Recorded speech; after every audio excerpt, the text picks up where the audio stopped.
In the late 20th century, located in the areas between El Quebrados and Las Barrancas, is a small shack near a windmill that holds a dark, mysterious secret that no one would have ever thought would happen.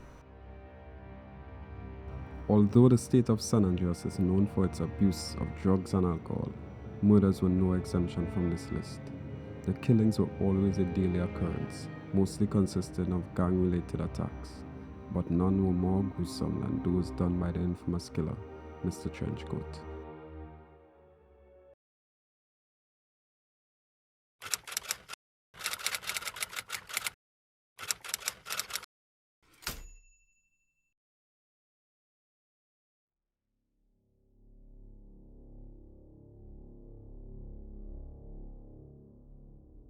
At 3 a.m., an unknown jogger proceeded on his regular route around town, turning left onto the street between one district home furnishing and Pay and Spray, where he stepped into a puddle.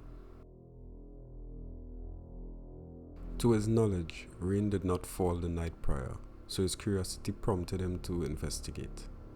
As he turned around, to his surprise, the liquid on the ground was so dark red it's almost black. On closer inspection, the jogger saw the substance leaving a trail into an alleyway. Following the substance, the jogger saw a male body laying on the floor. Being scared for his life, he ran towards the donut shop, taking a shortcut through the alley at one district home furnishing to alert any officers that may be there at the moment. The officer that proceeded towards the scene immediately pronounced the victim dead. Moments go by before paramedics arrived. After a brief examination to the cause of death, paramedic 1 crouched down at the side of the victim and said, "The cause of death was a quick slit to the throat. Time of death, approximately 2 hours. Having it been determined he was killed somewhere around 3 a.m. The victim was later identified as James Gate, a worker at the bowling alley. He often locked up the store at 2:45 a.m. before heading north towards his home. Friends of Mr. Gate claims he only walks on the street to get home, but that morning something happened to make Mr. Gates take the back alley, allowing him to walk directly into the hands of the killer. No one saw or heard anything that night. Seeing how the area of the death was nowhere near to anyone's home, the killer had a perfect opportunity to make an escape unnoticed. On the morning of the incident, Logan, one of Gates' close friends along with 2 other workers, has just finished cleaning up the store. Logan asked Gate if he had finished tallying up the week's earnings, but Gate responded with, "No, I think I have a while here, so you all can go ahead." Sadly, those were the last words spoken between 2 friends, only for a few days to have passed where things has yet to take another turn.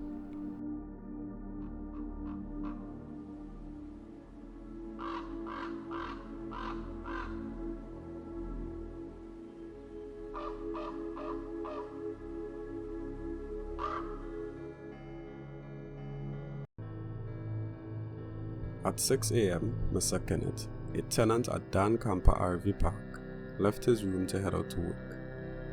Upon starting his vehicle, the headlights lit up, showing a figure on the ground. Unaware of what it may be, he decided to exit the truck for closer inspection. Taking only a few steps forward, he was able to see a person laying on the ground, covered in blood and presumably dead. Rushing back to his truck, he proceeded to call the police.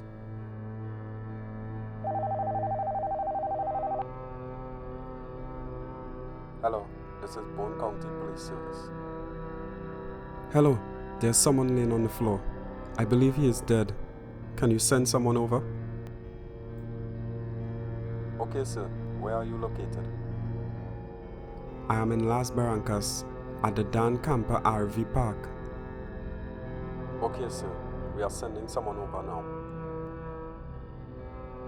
As Kenneth was just about to speak again, he saw a figure came out of the shadows.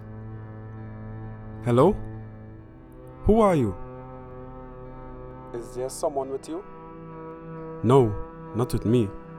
but there is someone standing next to the body. Is there any way that you can identify the person? What are they wearing? The person is wearing a black coat and a hat, but I can't see their face. Please stay put. The suspect may be still armed. Officers will be there in 2 minutes. Before the call of the officer has ended, the suspect retreated back into the shadows. Several officers arrived at the scene. Among them was Constable Jacob and 2 paramedics. The same 2 paramedics that were there at Fort Carson just a few days ago. On examining the victim, his body was still warm to the touch. A wallet was also found in his left shirt pocket containing the victim's ID. His name was Frederick Williams. Paramedic determined Mr. Williams has been stabbed 27 times across his chest, neck and face. Mr. Williams has only been dead for 30 minutes, having the time of death been determined roughly around 5:30 a.m. It didn't take long for officers to know that Mr. Williams worked at the park. DCR Park logo was still visible under the bloodstains on his shirt. Shortly after, a crowd formed in front of the park. Among the commotion of the crowd, a voice screamed out, "William, is that you?" several times. Officers led the woman through, who later been determined as Mr. Williams' family member. Unwilling to disclose the family relation she had with the victim in fear of her own life, Constable Jacob had a long discussion with the woman who was very straightforward with her answers. All that stand out from the interrogation was the last moments known of Mr. Williams' actions. The family member said to officers he got dressed at 10 p.m. as he does every night. Then he heads out to work for 10:30. She later explained that Mr. Williams will call her on a company phone to tell her that he reached safely on work. Sadly, that night she never received a call.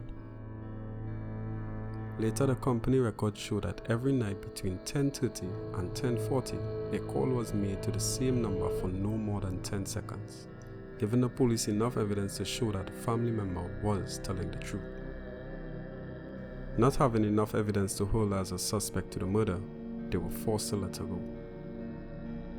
No one knew the reason for someone to want to harm Mr. Williams, and having no suspects to the murder, the information given over the phone of his description, they were only able to dub him as the trench coat killer.